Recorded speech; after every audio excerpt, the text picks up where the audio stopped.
call to order this meeting of the Knox County Commission for Monday, July 24th, 2023. Seated to my right is Vice Chairwoman Terry Hill and Law Director Moyers, and seated to my left is Ms. Kim Ellis and Haley Evans with the Knox County Clerk's Office. Madam Clerk, will you please call the roll? Commissioner Lundy. Here. Commissioner Derritt. Here. Commissioner Oster. Here. Commissioner Ward. Commissioner Schoonmaker. Here. Commissioner Hill. Here. Commissioner Lee. Here. Commissioner Beeler. Here. Commissioner Daly. Here. Commissioner Jay. Here. Commissioner Frazier. Present. 10 members. Right, okay. We do have a quorum. At this time, I will recognize Commissioner Lundy for tonight's devotional. Thank you so much. Before I start, I want to do a moment of silence. We lost a great leader last week, former Commissioner Thomas Strickland, better known as Tank. He was the first Democratic chair and black person to chair the county commission. So that just shows how much, it was a Republican majority, but it just shows how much people respected him as a person, and he will be greatly missed in our community and in Knox County. So we can just bow our heads for a second.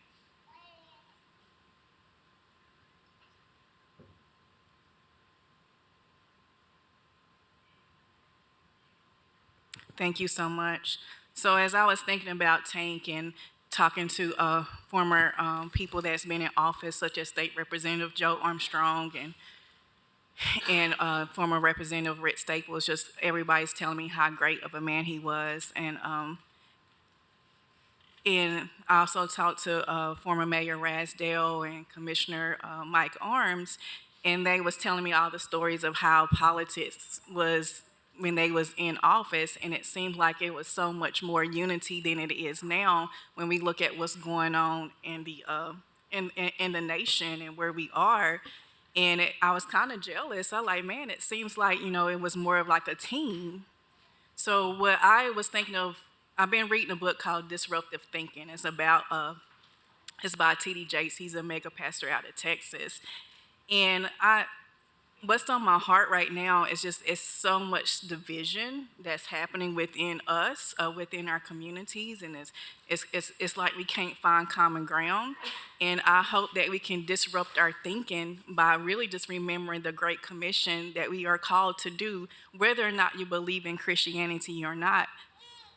When you look at different world scriptures, everything is based and rooted in love.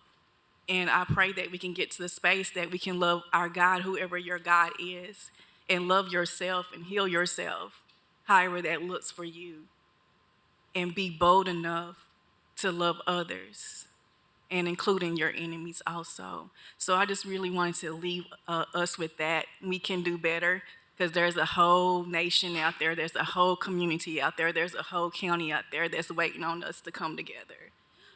So I'm going to end this with a prayer. Let's bow our hands. God, thank you for this moment. I thank you for this time. I thank you for the great leaders that you have appointed to be on this stage at this time. We might not always agree, but we know that we are all trying to work hard for our communities. Let us continue to support each other as much as we can, even during our differences, having different opinions. But let us know that we all love each other and continue to love each other. I pray for this county. I pray for the nation. I pray for this world. May we find our love. May we walk in love. May we transform everything that we touch. In Jesus' name I pray, amen. Amen. Thank you, Commissioner Lundy. I will now look to Commissioner Frazier for tonight to lead us in tonight's pledge. Please stand as you are able with a proper salute to the flag.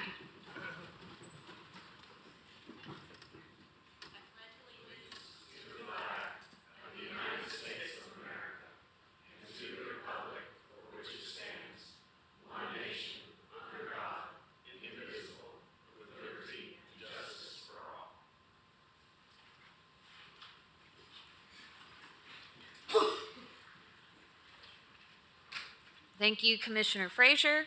It is at the pleasure of the body, after we set the agenda, we'll entertain a motion for our education and general government consent calendars, honorary resolutions, presentations, and then move forward with the rest of our agenda. Our additions for this evening are items number 27, 30, and 40. Deferrals, items 11 and 12, 36 through 39, 41, 44, and 45, all to August. There are no withdrawals,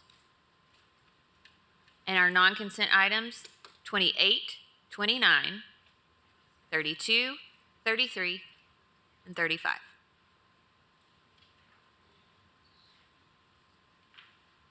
Any additions or anything else to add? If not, I'll entertain a motion. Motion to set the agenda as presented by Commissioner Beeler with a second by Commissioner Frazier. Any more discussion? Seeing none, all those in favor say aye. Any opposed? That the agenda is set. We'll now entertain a motion to approve our education consent and general government consent calendars. Second. Motion to approve by Commissioner Daly with a second by Commissioner Schoonmaker. Any discussion? Seeing none, all those in favor say aye. Any opposed? That motion carries. Where are we? Page 6. Madam Clerk, will you please read our first honorary resolution? It's item 28, Resolution 101. It's honoring Autry O.V. Pete DeBus for all his efforts to promote volunteerism, jobs, education, and giving back to the community.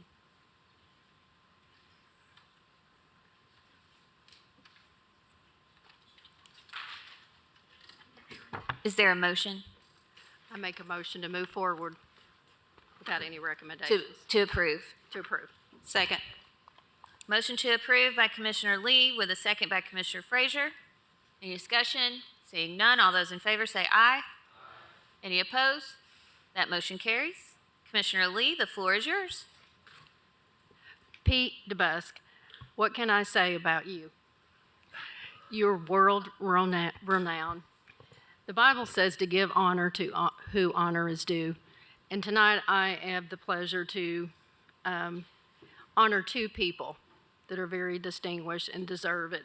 And so I'd like to read this resolution to you, Pete, and then I think Pete wants to address the commission. Whereas Autry O.V. Pete DeBust is the chairman and founder of DeRoyal Industries, chairman of the Lincoln Memorial University Board of Trustees, and a noted philanthropist. And whereas Pete DeBus was born in Rose Hill, Virginia, and grew up in the hills of Appalachia, where his family moved around between coal mining towns of southeast Kentucky and southwest Virginia.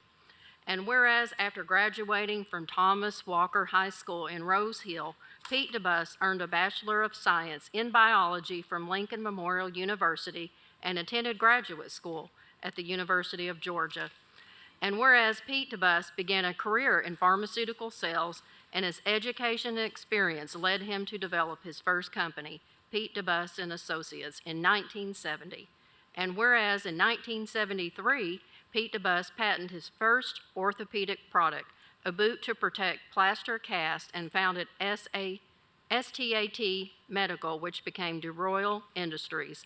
And whereas DeRoyal Industries was incorporated in 1976, and since that time, DeRoyal has grown to become one of the world's leading suppliers of medical products and to lead the healthcare industry in innovation ranging from products to services.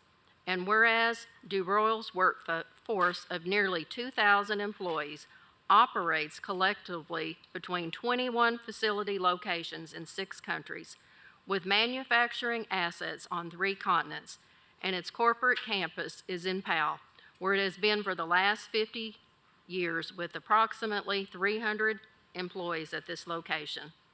Whereas Pete DeBus has served on the board of his alma mater, Lincoln Memorial University, LMU, since 1984 and named chairman in 2000, and under his leadership and vision, LMU has experienced exponential growth, evolving its liberal arts core into National University focused on career pathways, with graduates now helping people all over the United States.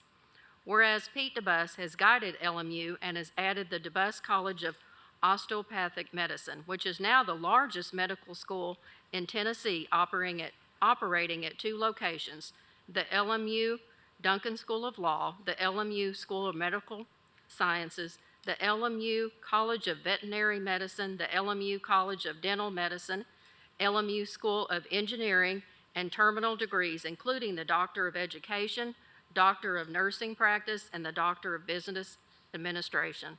Whereas under Pete's leadership, LMU's footprint has expanded with off-campus sites stretching from Corbin, Kentucky, all the way to Tampa, Florida. LMU's enrollment has more than doubled, and the physical plant has grown with the building of the state-of-the-art facilities, including the Hamilton Mathematics and Science Building, the DeBus Veterinary Teaching Center in Ewing, Virginia, the College of Veterinary Medicine on the main campus, the Valley of Sports, and in Knoxville, he has spearheaded LMU's renovation of the old City Hall building, now home to LMU Law, and the Madeline G. Clark Tower at the site of the old St. Mary's Hospital. Whereas throughout his career, Pete DeBus has demonstrated a commitment to giving back to the communities and has lived and worked through his philanthropy and service at the UT Battelle Board of Governors, General Energy Board, and the Boys and Girls Club of the Tennessee Valley Board, and led fundraising campaign for the Halls Powell area DeBus Family Boys and Girls Club. And whereas Pete DeBus has received a number of awards and honors for his meaningful contributions to the people of Appalachia, including, to name a few, Belmont University's Tennessee Healthcare Hall of Fame, Knox Biz Healthcare Heroes Lifetime Achievement Award, East Tennessean of the Year, Greater Smoky Mountain Chapter Philanthropist of the Year, Knox Heritage Ronald E. Childress Award for Preservation of the Year, Knoxville Chambers James A. Haslam II Leadership Award, Wound Society's Distinguished Service Award, Hammer Award, Cooper and Librant's Entrepreneur of the Year, and 2 honorary doctor degrees from LMU. Whereas Pete DeBus has been blessed with the love and support of his wife, Cindy, children, Brian, Dina, Adam, Sarah, Nicole, Marcinda, and Madison, his grandchildren, Michael, Lauren, Robert, Landon, Audrey, Henry, Lily, Evie, and Levi. And whereas the Knox County Commission, on behalf of the citizens of Knox County, wish to applaud and commend Pete DeBus for his entrepreneurial success as founder and chairman of the DeRoyal Industries in creating jobs and producing medical products that help countless people, for being a visionary and driving force behind the growth of LMU, for improved college and career access for the people of Appalachia, and for committing his time and talents to several organizations and boards for the betterment of our community. Now therefore be it resolved by the Commission of Knox Counties as follows. The Commission of Knox County hereby honors Pete DeBus for his exceptional and influential leadership and dedication to serving our community and all of Appalachia by promoting volunteerism, jobs, and education. Be it further resolved that a copy of this resolution be presented to Pete DeBus. Be it further resolved that this resolution is to take effect from and after its passage as provided by the Charter of Knox County and the public welfare requiring it. And Mr. DeBus would like...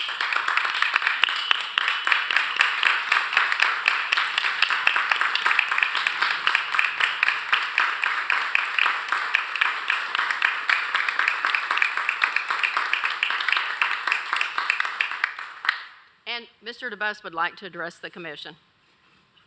Well, thank you for all the kind words.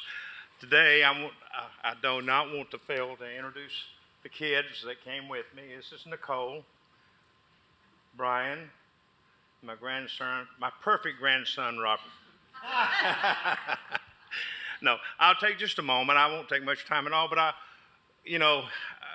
DeRoyal, I worked at DeRoyal for many years. Of course, I've got some real age on me now. And long-term COVID and I have had a battle, but it looks like I'm going to win. I'm getting better.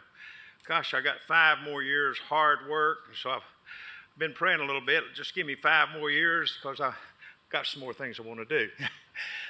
So anyhow, that's looking a lot better. But I want to tell you something about Knoxville.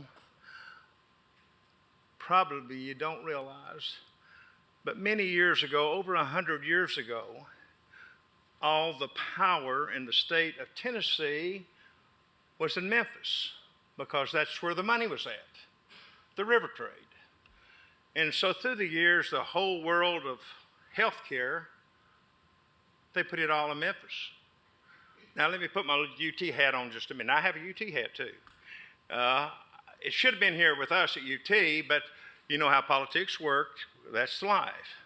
And so, anyhow, I got to looking at the, getting into the educational piece, and I got to looking at Knoxville. So many of our kids here in the Appalachians, they never get a chance to go to law school, medical school, dental school. Just think about it. And it goes on. And because there's not enough seats. And so those things are appointed very politically sometimes, what have you. Well, LMU is not a democracy. Our mission is the Appalachian people. That's you. That's all of you. So I don't have to tell you who gets into school at LMU. Now that medical school, for example, up there's 2 here, they're bigger than all the rest of them put together. That's how big that thing is. I've shoved that thing to no end. I want to put as many kids in. And then, like I said, I won't tell you, this dental school, finally decided to bite the bullet and put a dental school in. They call this area, through this area of the country, the dental desert. The dental desert. Well, I put the dental school in here and we took 80 students. It filled up immediately. Holy Toledo, we got several hundred applications right now for the 3rd year. 2nd year's already filled up and going on. So we don't know where that's going to, but I'm going to try my best to increase that. But that gives you an idea there's a real need for high-end education. And so this is the area that we chose at LMU that we'll get into it and we'll try to educate our people in Appalachia. And yes, they do get the first shot at getting in LMU. I'm telling you. But the success, I had no idea, folks. I had no idea. I got that first medical school and it absolutely went off the face of the earth. And right now, one of the things that we're really on is engineering. All these people from Oak Ridge have all these children, and then they can't get into engineering school because the schools just fill up in no time. Well, you can imagine. Got an engineering school, and boy, here it comes. But you've got a lot of kids in this area that's got great families, have great backgrounds. They just need the opportunity. So you pretty much now know what I'm about. Thank you.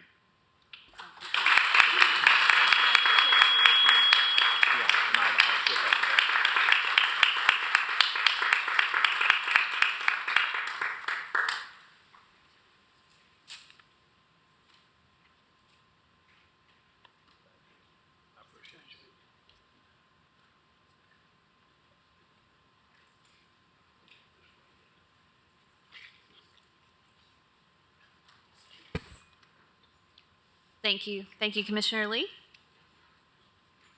Madam Clerk, next item, please. The next item is item 29. It's Resolution 102, honoring Laura Bailey for extensive volunteerism, support, love, and work for the PAL community. Is there a motion? Yes, a motion to approve. Motion to approve by Commissioner Lee with a second by Commissioner Frazier.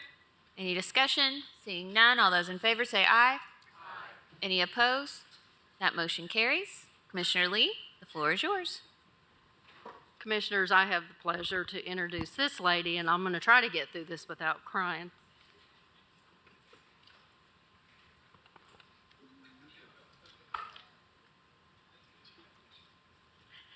I said, well, I'm not starting off too well on that.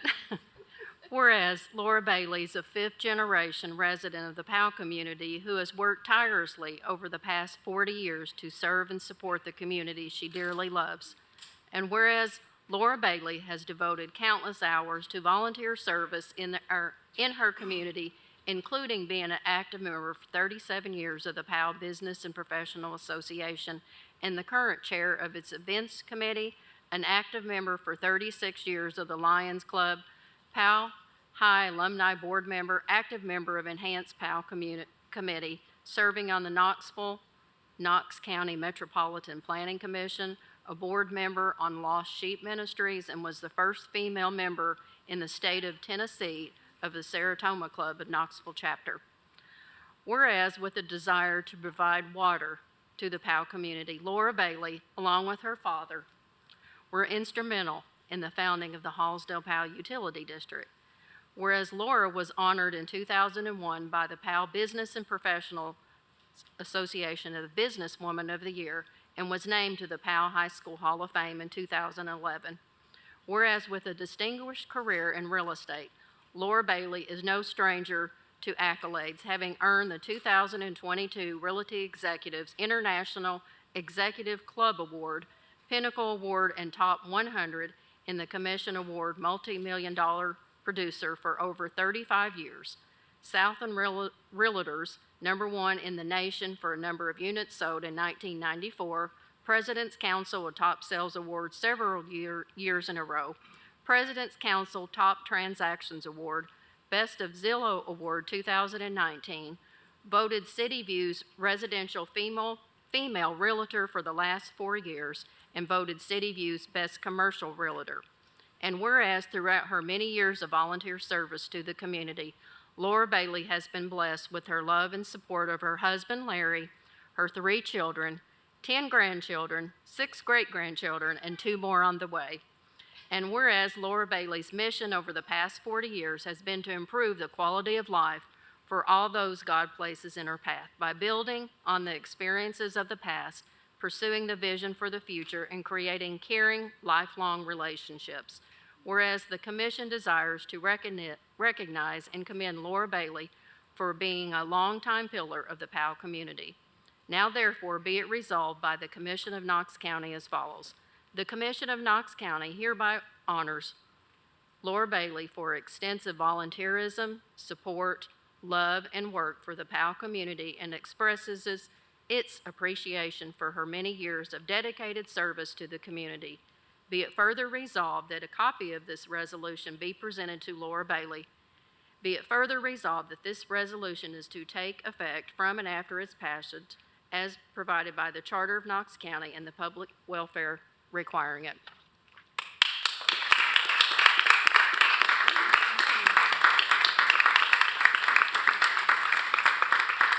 If I could ask the commission to come down and we'll come up with the pictures. All of you come up. On stage.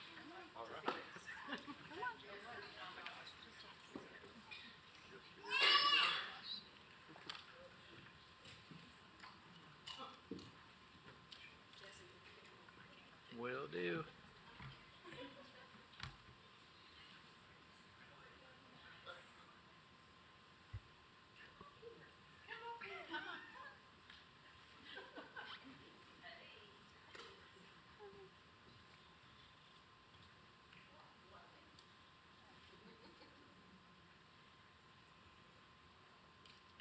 Okay, everybody smile. One more phone here. All right.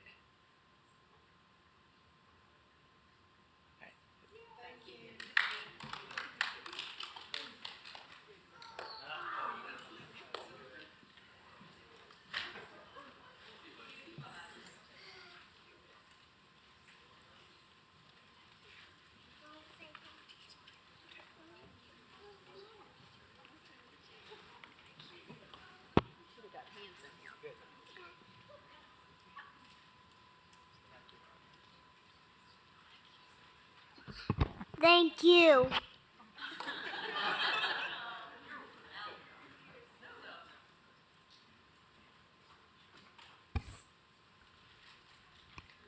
Madam Clerk, next item, please. It's item number 30, presentation, Miss Tennessee Senior America on volunteer senior opportunities. Thank you. I had asked to have this added. This is Miss Sherry Doan. She is currently our Miss Tennessee Senior America. Yes.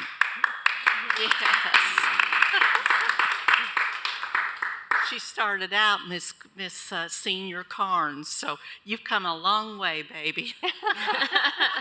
I have. She'd asked if she could just speak for a few moments on seniors and volunteerism, so the floor is yours. Okay, thank you so much for allowing me to speak about something that is so dear to my heart. 10 years ago, I was asked to judge the Miss Tennessee Senior America pageant. At that time, I was in my early 50s, and this pageant was for ladies 60 and up, and I had no idea what to expect. And I thought, well, what's a 60-year-old woman going to show me? And I sure hope they're not going to be modeling around in a swimsuit. But thank goodness they didn't, and I met some of the most incredible women I have ever met. And it made me go home and start thinking about where am I going in life and what legacy do I want to leave for my children and my grandchildren. I was always involved in volunteering, but I decided to take it to a new level, and I wanted to encourage others to volunteer along with me. In 2018, I established the resolution for the state of Tennessee, Tennessee Senior Citizen Day of Service. This is observed on the first Saturday in May, and it encourages senior citizens to accumulate at least 1 hour of volunteer work that day. And Commissioner Hill also helped me to establish this on the local level for Knox County as well. I travel the state and speak at senior centers about volunteering and the importance of volunteering. And I've also written 2 children's books about volunteering as well.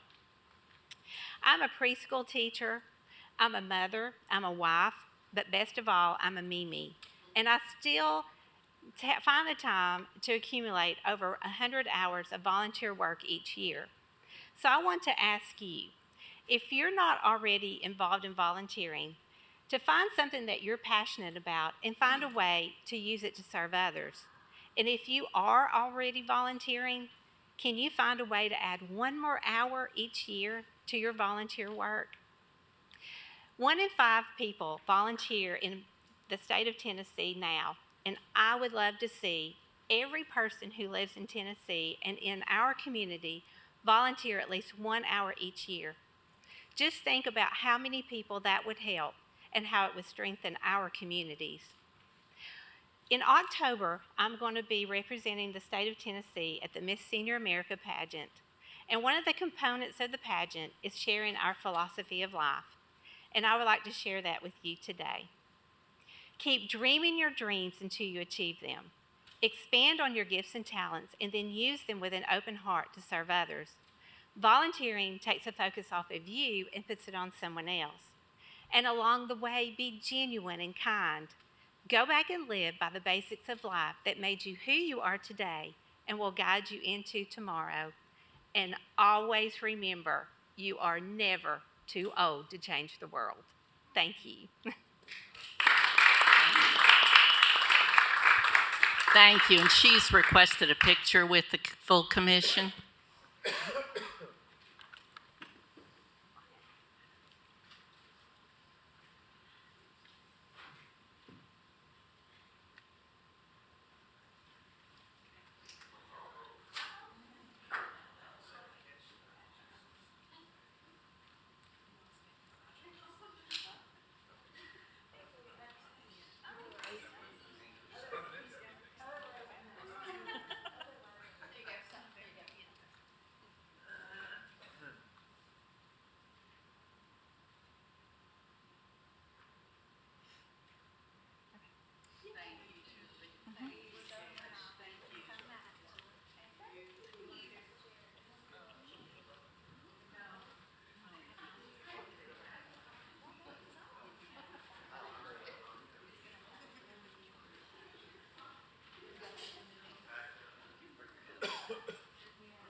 This brings us to public forum. Under our rules, those of us who have signed up to speak to a particular agenda item may speak at this time. We have two who have signed up. First on my list is Tina Sparks. Ms. Sparks, if you would please approach the podium, state your name and county of residence, and you'll have 5 minutes.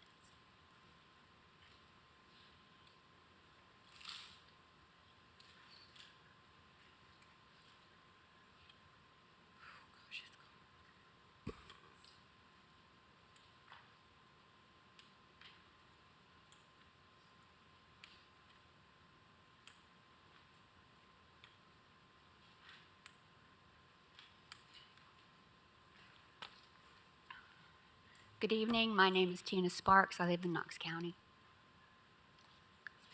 I would like to speak to agenda item R237210, the $430,000 from the state. It's a very good idea. It is going to be used for special services to children and young people in the library system. And I think that is a wonderful thing for materials, for special services, for support services, for the library. However, I have a concern to raise with you all tonight concerning the services to the children and young people in Knox County in our library. As of last Thursday, we were advised of the new policy in the library system concerning concealed carry in our libraries. This is very disturbing to me, especially since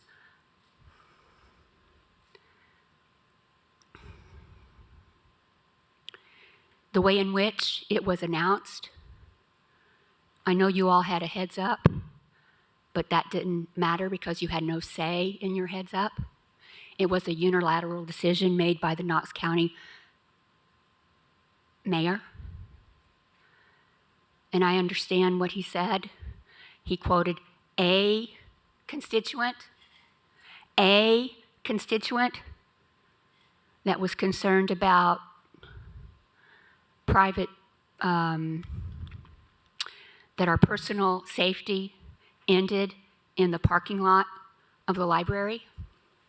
What about the personal safety of the patrons, the personal safety of the employees, the staff in our library system? This is very concerning to me. I am sure there's nothing, absolutely nothing you can do, but I am here to voice my opinion because I am a constituent. I was not consulted. Were any of you consulted beforehand? You were all constituents. Now, if someone advocates and if someone has a strong opinion for the Second Amendment, I have no problem with that. I personally do not carry. I will not carry. I do know some folk associated now with the library system who will probably find it necessary, their own personal judgment, to carry. This is very disturbing to me. I work at the Knox County Public Library.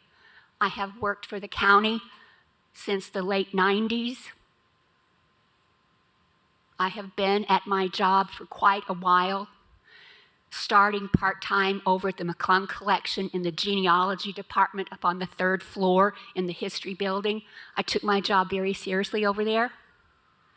Today, I work in the children's room downtown in the public library, Lawson McGee Library. I am very proud of my job. I love my job. The patrons, especially the babies, the children that come down. And our mayor, the Knox County mayor, has a program, I'm sure you all know, the Read City program, which is a wonderful program inspiring young people to read. It is a wonderful program. I have participated in it. We all at the county have participated in it. I take pride in what I do. We do have a number of folks who are houseless, who take refuge from time to time in our library. I realize that. We have other folks who come to our library who English may not be their first language. I know that. We have some folks who come to our library just seeking refuge. For this policy to be in effect now puts all of those people in danger, puts myself, my fellow employees, the children, not to mention the branches who have no security whatsoever. We at least have a security guard, unarmed security guard, by the way. The branches have none. I am so concerned about the branches, especially the smaller branches out in the county. I just wanted my words to be heard by you, by you, by you. I'm finished. Thank you. Thank you.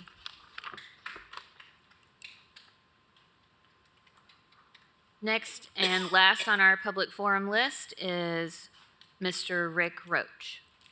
If you would please approach the podium, state your name and county of residence, and you will have 5 minutes. Rick Roach, Knox County. Basically, everything that Ms. Sparks iterated, those are my sentiments. We've had,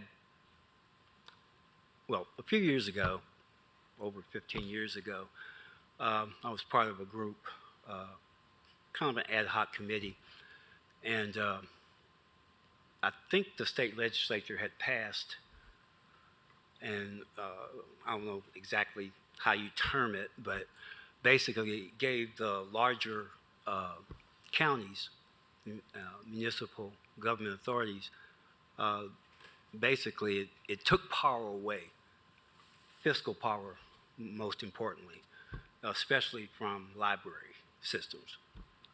And so being part of this committee, we were dealing with Knox County and their lack of response to particular parts of the county, okay? And some of you may have been living here at the time and you may remember the details of it, or maybe you want to try and forget about it. But basically, the then county mayor decided that primarily East Knoxville, the area between here, downtown, basically at the beginning of Summit, intersection of Summit and Hall of Fame, all the way out to Burlington, knowing that the need, and there had been supposed negotiations to try and establish a branch library, a regular branch library, being as that every other community in the county had gotten a new branch library. And we were told, well, it's our time. And that usually meant at the end of the line. So we went through this whole process.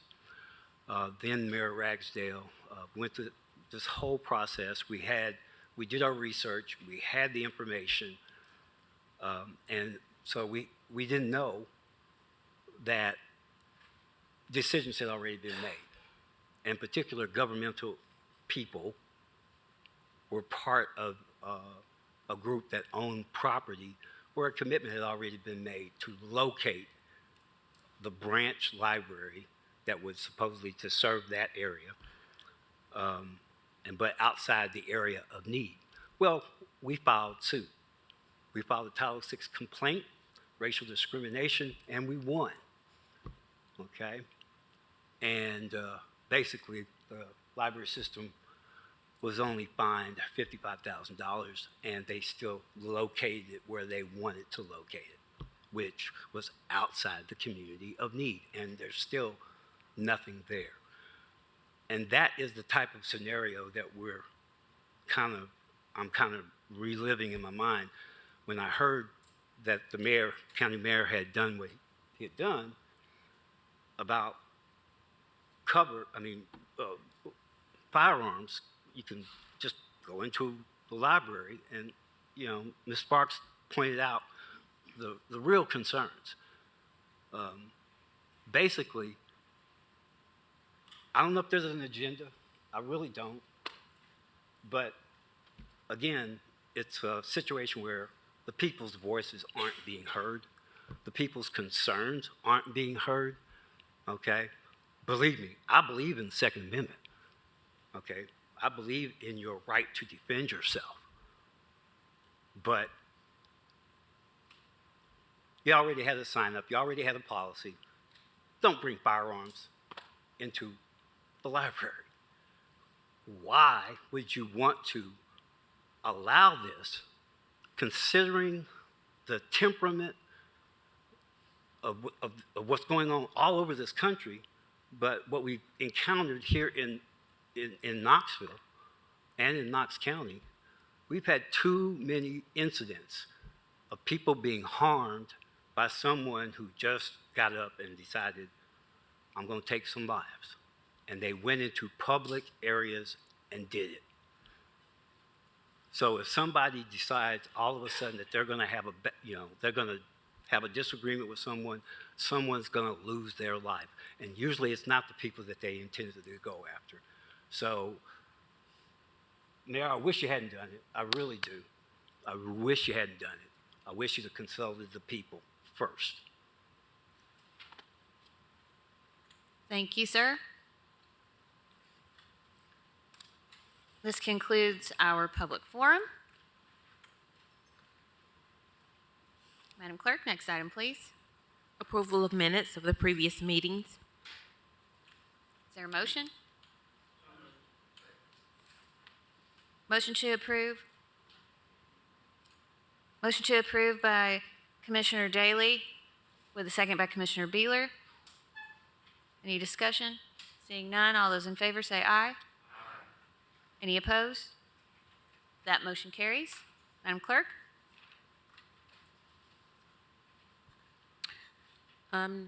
Drives and roads. First portion is acceptance of new county roads. A is Lazy River Drive. B is River House Road. They're located in Creek Bend Farms, Unit 7, District 6. C is Otter Run Lane. D, Willow Path Lane. E, Ivy Branch Lane. F, Sandy Creek Lane. G, Rocky Stream Lane are all located in Willow Creek Villas, District 7. Is there a motion? Motion to approve. Point of order, that's not what our agenda reads. Does the clerk have a different list? The Otter Run Lane is located in Creek Bend Farms, Unit 7, District 6.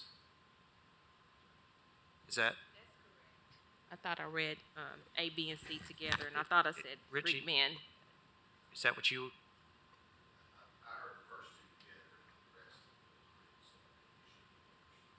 First three, Okay, correct. yes, Otter Run Lane is included in the Creek Bend Farms, Unit 7. Who were the motions? Motion to approve by Commissioner Jay with a second by Commissioner Lee. Any discussion? Seeing none, all those in favor say aye. Aye. Any opposed? That motion carries. Madam Clerk, next item. Item 32 is consideration of the closure of Parsonage Lane off West Dickford Lane on second reading.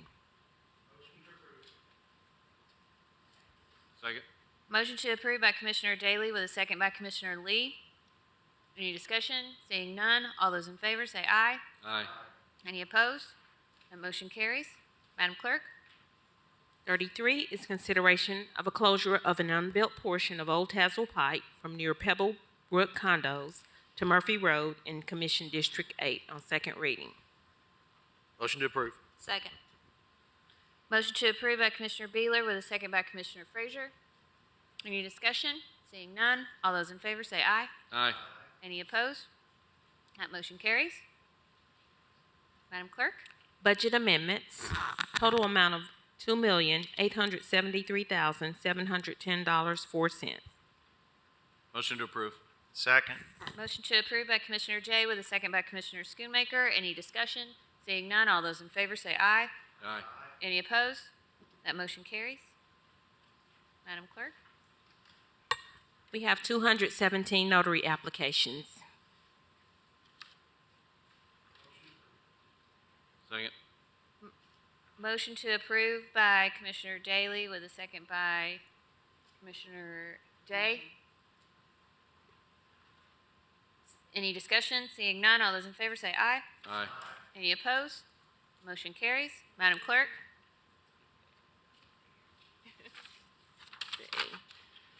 Okay. Item number 35, Resolution 110, is accepting the resignation of Ray Jenkins as judicial magistrate for Knox County and appointing an individual to complete the unfulfilled term of Mr. Jenkins with such term to expire June 30th, 2025. Thank you, Commissioners. Is there any more discussion before we move into the nomination process? I do see the two applicants are here.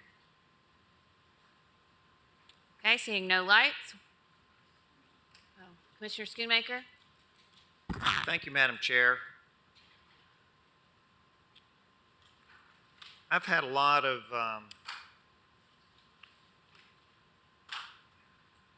time this past week to think through this process, and I have some problems with us going forward with this at the current time. We're going to be hiring a new Knox County employee, but it appears that, you know, if Mayor Jacobs, one of his senior directors, hired somebody without going through an interview process, that would be very suspect. And yet, we're having our judges supposedly go through a process of not even interviewing a candidate, and then we're now to hire them as a Knox County employee. And I have a problem with that. You know, I'm trying to remember if, you know, did Judge Davis, Judge Long, Judge Jackson, and Judge Stansberry, did they just refuse to meet, to interview these candidates? Or was Judge Davis, Judge Long, Judge Jackson, and Judge Stansberry not given the opportunity to meet, to go through the 9 or 10 candidates that submitted applications? It only seems fair that if somebody's interested in a job in Knox County, that we would give them the courtesy of an interview before that final selection is made and a recommendation is presented to us. You know, being a judicial magistrate is a very, very important position for Knox County, not only for the citizens of Knox County, but also for those that have been arrested and are waiting to see if they're going to get bail or not. And, you know, to just totally discount somebody, and I don't even know the individual, who's had 3 years as a judicial magistrate, has spent more time than anybody else down there in that room. In fact, last week when we left from our work session meeting, that individual, Benjamin, I think his name is Standard or Stallard or something, I've never met him, but anyways, he was on his way down to serve a 12-hour shift as a judicial commissioner, but yet he didn't get an opportunity to be interviewed or included on a list. And so I guess what I'm saying is I think we need to defer this for 30 days and send this back to the 5 judges and let them have an opportunity to interview the candidates that are interested in this position, and then send us a correct list with those people that have been fully vetted for us. So I'll wait for further discussion before I make any kind of motion. Okay. Commissioner Jay? Is it on? Thank you, Madam Chair. I'm going to respectfully disagree with my colleague, Commissioner Schoonmaker. This is the interview process. We have been through a very, very specific statute and set of rules. We have been given the power to appoint someone into this role, and we also get recommendations from the judges, but we publicly noticed this process, and everyone in Knox County had an opportunity to apply, including the gentleman you spoke about. That gentleman could have come here and said, my name wasn't on the list, but I would like to apply. Here's my credentials. Here's why I'm the best person for the job, and put his name forth, but he did not even apply for the job. Anyone could have applied in all of Knox County, and we went through that process. We interviewed several people that, one other candidate who was not on the list but applied and said, I think I'm the best choice. So this is the process. I feel very comfortable moving forward. We have recommendations, and we have good candidates. And if that one particular person was so concerned about not being on the list, they should have come and applied directly to us. This is the process, and it's pretty well spelled out. So I'm very comfortable moving forward tonight. Thank you. Commissioner Ward. I'll echo Commissioner Jay. Also, just to point out that the candidates that were presented forward have been to Sessions Court on the other side of the bench multiple times. I've talked to, I think, all 5 judges at this point, and it's not like this is the first time they've seen these 2 candidates. They've seen them multiple times. One of them are substitutes on a regular basis, and the other one's been trained to be a substitute. So I don't think that they're unfamiliar with these candidates. I think they wouldn't present us with a candidate that they're not familiar with, and that they decide not to go through whatever process they decide is what they decide. I believe in Commissioner Jay's point that anybody in the county could have came forward last week, and we would have had a talk with them, and then they would have gone back to the judges, and the judges at that point could interview them again or talk to them or not talk to them. It's their choice at that point. But just because this leg is over with doesn't mean that the judges can't. They still have to vote on whoever we okay. They just present us with, hey, this is our suggestions. We say this is the one that we like. Then it goes back to the judges, and the judges have to vote them in. So between now and when they do that vote, they can interview them 10 times. We don't even know what's going to happen. That's their call and how they want to handle that part. So it's not like this process is over tonight when we say, yeah, we want this person or this person.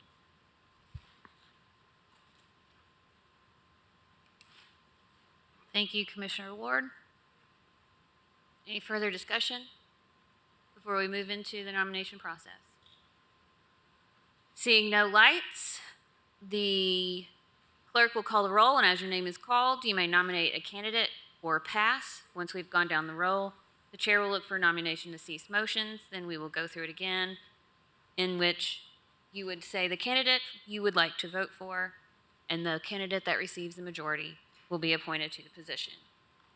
So, Madam Clerk, please call the roll for nominations. Commissioner Lundy. Troy Jones. Oh, and I apologize, I did not read the 2 candidates' names, Troy Jones and Spencer Reed. Commissioner Lundy nominates Troy Jones. Commissioner Durrett. Pass. Commissioner Oster. Pass. Commissioner Ward. Commissioner Schoonmaker. Commissioner Hill. Commissioner Lee. I have a conflict. I'm going to recuse myself. Commissioner Beeler. Pass. Commissioner Daly. Mr. Reed. Commissioner Daly nominates Mr. Reed. Well, Mr. Reed. Commissioner Jay. As both names have been read, I'll pass or make a motion to cease nominations since both members are on the board and move directly to the vote.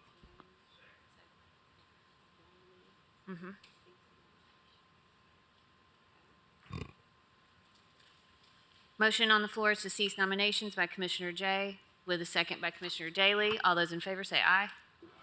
Any opposed? Nominations have ceased.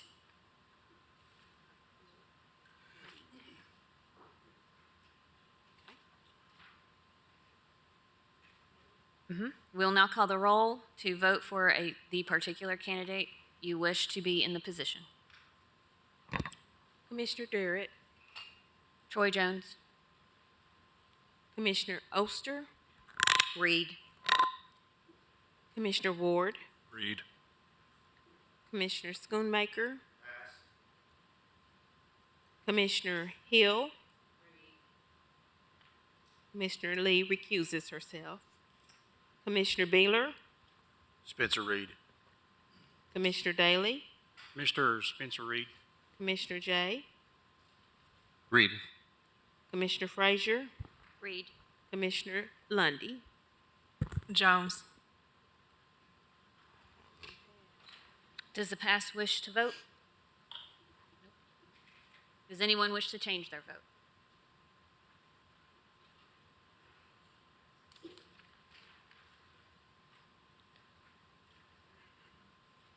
Two votes for Mr. Jones, 7 votes for Mr. Reed. Mr. Reed, congratulations.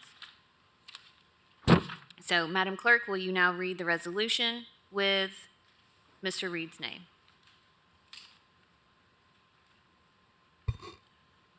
It's a resolution accepting the resignation of Ray Jenkins as a judicial magistrate for Knox County and appointing Spencer Reed to complete the unfulfilled term of Mr. Jenkins with such term to expire June 30th, 2025. Motion to approve by Commissioner Daly with a second by Commissioner Beeler. All those in favor say aye. Any opposed? That motion carries.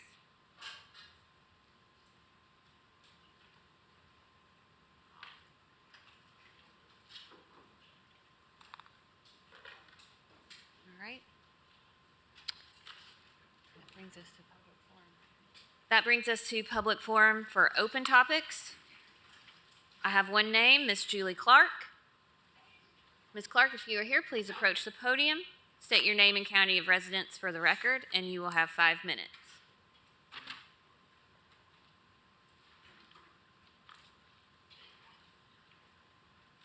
Hi, my name is Julie Clark.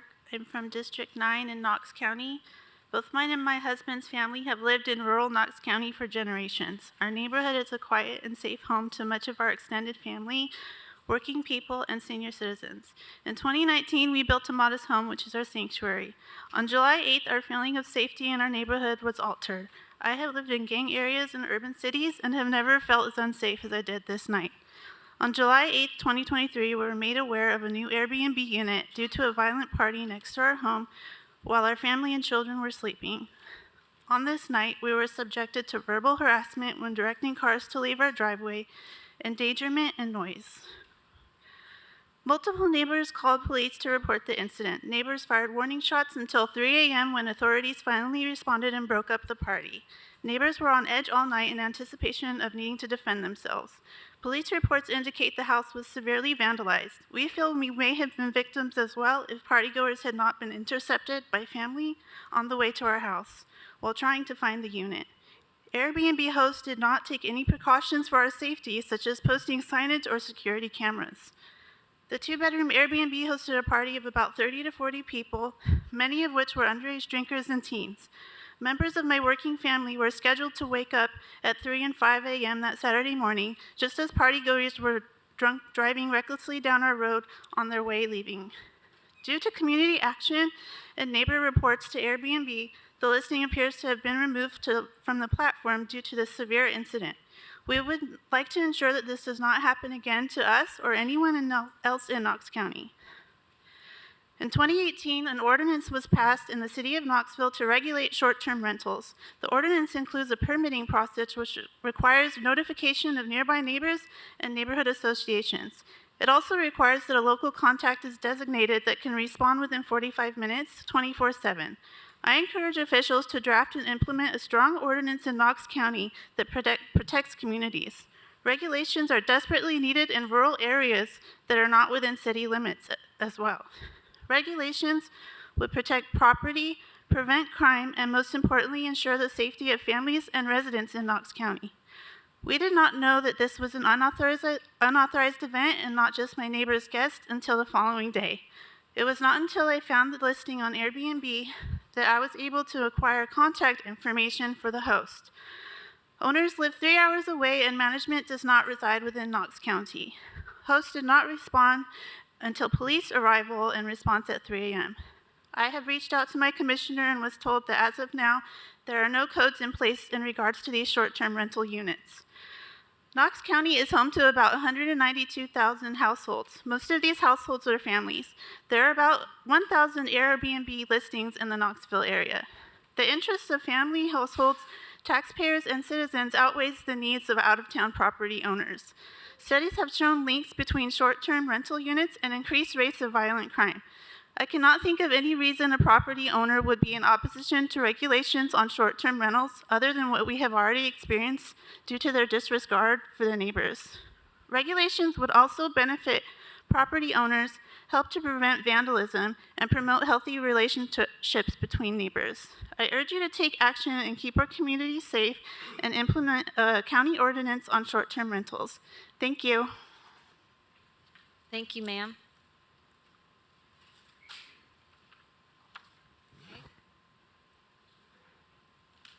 Mr. Daly. Thank you, Madam Chair. Julie, thank you. Julie called me, and I basically knew that we do not have any type of ordinance for short-term rentals. And I called Amy, and we can speak to this tonight if we got time. And it would be covered under boarding houses, 10 and under. And that's not an ordinance for a Airbnb. So the city of Knoxville does have one. We looked it up, and we can model it off of that. That's a starting point. And so hopefully, I think that we need to look into it. I asked Mr. Moyers, I think I did, about Airbnbs, and we don't have an ordinance at all. So I think this commission needs to look at an ordinance, because a lot of these Airbnbs are owned by people out of state. And when they rent them, teenagers are coming in and destroying property, which, they got to be careful. So I would suggest that we speak to Amy tonight when she gets here, Director Brooks, I'm sorry. Talk to Director Brooks, and let's look into an ordinance on regulations of Airbnbs. Thank you. Madam Clerk, any more discussion from Commission regarding this topic? Okay. Madam Clerk, next item, please. Discussion item regarding the Knox County Commission reorganization meeting in September 2023. Commissioner Daly and Commissioner Jay both brought up that September 1 is a Friday this year, so it's the Friday before a holiday weekend. Per our rules for reorganization, it states it shall be held on September 1st or the next business day thereafter. So that would mean Tuesday, September 5th. Is anyone in objection to holding reorganization on Tuesday, September 5th, rather than that Friday before the holiday weekend? Commissioner Schoonmaker. Thank you, Madam Chair. Is there possibility that we could suspend the rules and hold the meeting on August 31st at, say, 9 a.m.? Is there a reason for that as opposed to the 5th? Out of town. Yeah, I had it on my calendar for a year that we would do it, on the 1st, and so I'm planning to leave as soon as the meeting concluded. Okay. Well, with the 1st, the main assembly is not available at 9 a.m. It's, Drew, there's not an end date, so is it just not available not on the 1st at all? So, on September 1st, the main assembly is not available. That doesn't mean we don't have to have it here. However, is there any objection to August 31st? To suspending the rules? Commissioner Beeler? I Thank you, Madam Chair. No objection at all. I was just going to ask if it was available the 31st. Okay. Since the body isn't changing, there aren't any elections. Right. So, We do that at 1:30 and not 9 o'clock. Yes. We can look in the afternoon. Work for you? No, we'd have to do it. What?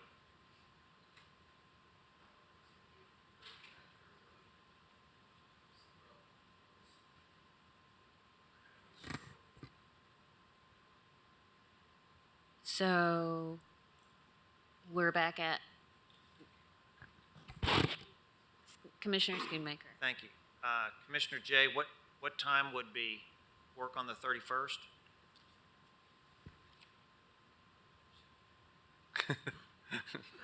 Seven a.m. would be awesome. I mean, the 31st would be better than the first, certainly. The 5th would be optimal, but if that knocks everybody else out, what was the time that was suggested on the 31st? 1:30 or That's- later, is would that the later be? earliest?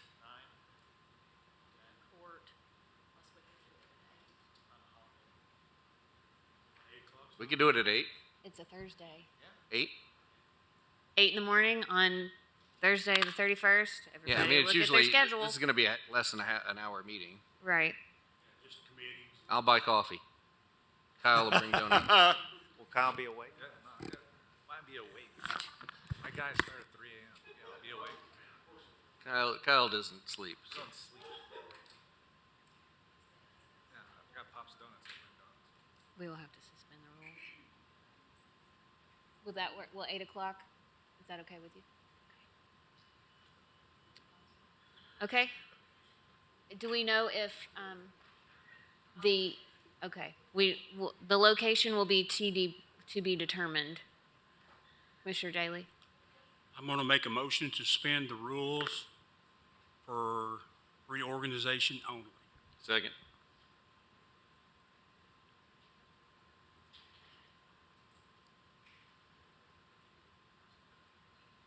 Then we'll do the motion for the date. Okay, motion to suspend the rule for reorganization by Commissioner Daly with a second by Commissioner Jay. Any discussion? All those in favor say aye. Aye. Any opposed? Rules are suspended. Motion to set the reorganization on August 31st, 8 a.m. to be determined, which assembly room. Motion to set reorganization for Thursday, August 31st at 8 a.m. Location to be determined by Commissioner Daly with a second by Commissioner Ward. Any discussion? All those in favor say aye. Aye. Any opposed? Reorg is now August 31st, 8 a.m. Don't forget. Look pretty. Are we taking pictures that day? At 8 in the morning. Are we taking pictures? Are we taking pictures? No. No? No, we usually just do it when there's new people. I mean, we can. Do we want to? Do we need to do glamour shots? I'll just come in my pajamas. Okay. Okay. Is there any more business to come before Knox County Commission? Richie cream now. Seeing none. Right. Richie cream. We're adjourned.